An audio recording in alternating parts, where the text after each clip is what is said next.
Wondrous the Merge.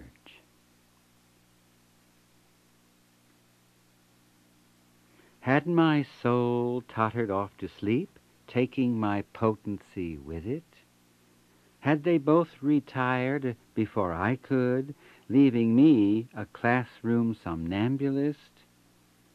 Why else should I, at 61, feel myself shriveling into fade-out? Then, on a cold seminar Monday, in walked an unannounced redeemer, disguised as a taciturn student. Brisk and resolute in scruffy mufti, he set down his backpack, shook his hair, and offered me unequivocal devotion. He dismissed my rebuffs and ultimatums. He scoffed at suggestions of disaster.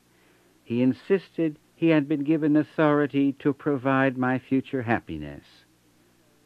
Was it possible he had been sent from some utopian headquarters? I went to his flat to find out. He had 2 red dogs, a yellow cat, a girl roommate, an ex-boyfriend, and a bedroom ceiling covered with blue fluorescent stars. But he was ready to renounce anything that would not accommodate me. He said I held the key to his existence. He said he knew when he first saw me that I was the reason for his birth. He claimed that important deities had opened his head 3 times to place my star in his brow. This is preposterous, I said. I have a wife in the suburbs. I have mortgages, children, in-laws, and a position in the community. I thoroughly sympathize, said he. Why else have I come to your rescue? These exchanges gave me diarrhea. I tried leaving town on business, but I kept remembering the warmth that flowed through his healing fingers. We met for lunch at Hamburger Mary's and borrowed a bedroom for the afternoon. He brought a bouquet of blood roses and a ruby-fat jug of red wine. He hung affections around my neck and massaged the soles of my feet. He offered to arrange instant honeymoons and guarantee the connecting flights. Are you mad? I said. You are half my age. Are you frightened of your fate? Said he. At Beck's Motel on the 7th of April, we went to bed for 3 days. Disheveled the king-size sheets, never changed the do not disturb, ate only the fruits of discovery, drank semen and laughter and sweat.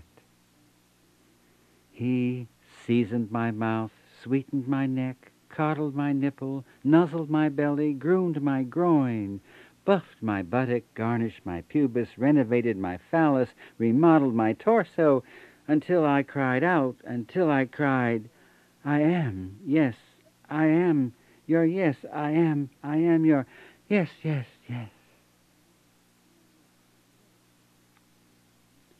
He took a studio of his own on the windward slope of Potrero, where I spent after-school hours uprooting my ingrown niceties and planting fresh beds of bliss. His sheets were grassy green. In his long bathtub, he sat me opposite him and scrubbed away my guilt. With a breakfast of sunbursts, he woke the sleeping princess in my castle of armor. Waving blueprints of daring for twin heroes, he roused my rusty knighthood. To the choked minstrel aching in my throat, he proffered concerts of praise. Off the tip of his tongue I took each tasty love word and swallowed it whole for my own. Are you my book of miracles, I said. Are you my bodhisattva? Said he.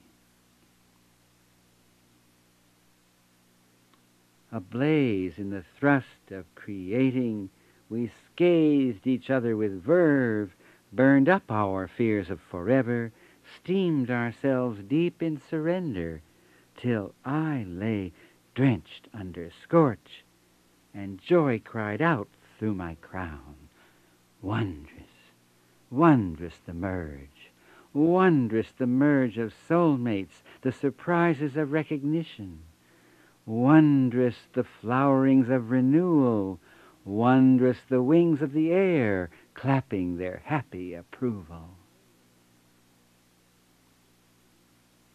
I severed my respectabilities and bought a yellow mobile home in an unlikely neighborhood. He moved in his toaster, his camera, and his eagerness to become my courier, seed carrier, and consort.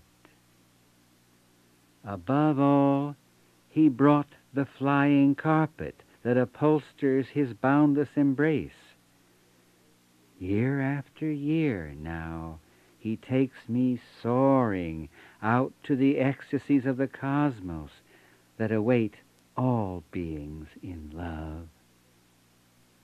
One day we shall not bother to return.